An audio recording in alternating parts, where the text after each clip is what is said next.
This is the Lone Crater YouTube. We hope this video helps. You start by stopping immediate redirects. Close the tab that's redirecting, then force quit Safari if needed. Once done, open Settings and tap Safari so you can change behavior at the source. Make sure a content blocker or ad block app is installed and enabled in Settings right arrow Safari right arrow extensions. This prevents many redirect scripts. You do this now because blocking before reloading stops the redirect loop, and it gives you control to test pages safely without being bounced around. You should tweak Safari's protection settings. In Settings right arrow Safari, enable block pop-ups and prevent cross-site tracking to stop many redirect techniques. Consider disabling JavaScript temporarily if a page still auto-redirects, but remember many sites need it. Use this only for diagnosis.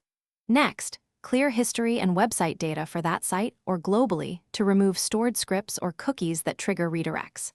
After these changes, reopen Safari and load the page to see if the redirect persists.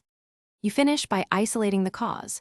Disable Safari extensions one at a time in Settings right arrow Safari right arrow extensions to see if an extension creates the redirect.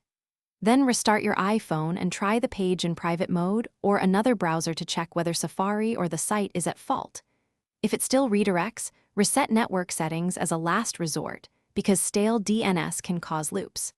If nothing works, contact the website owner. Sometimes server-side redirects need fixing on their end.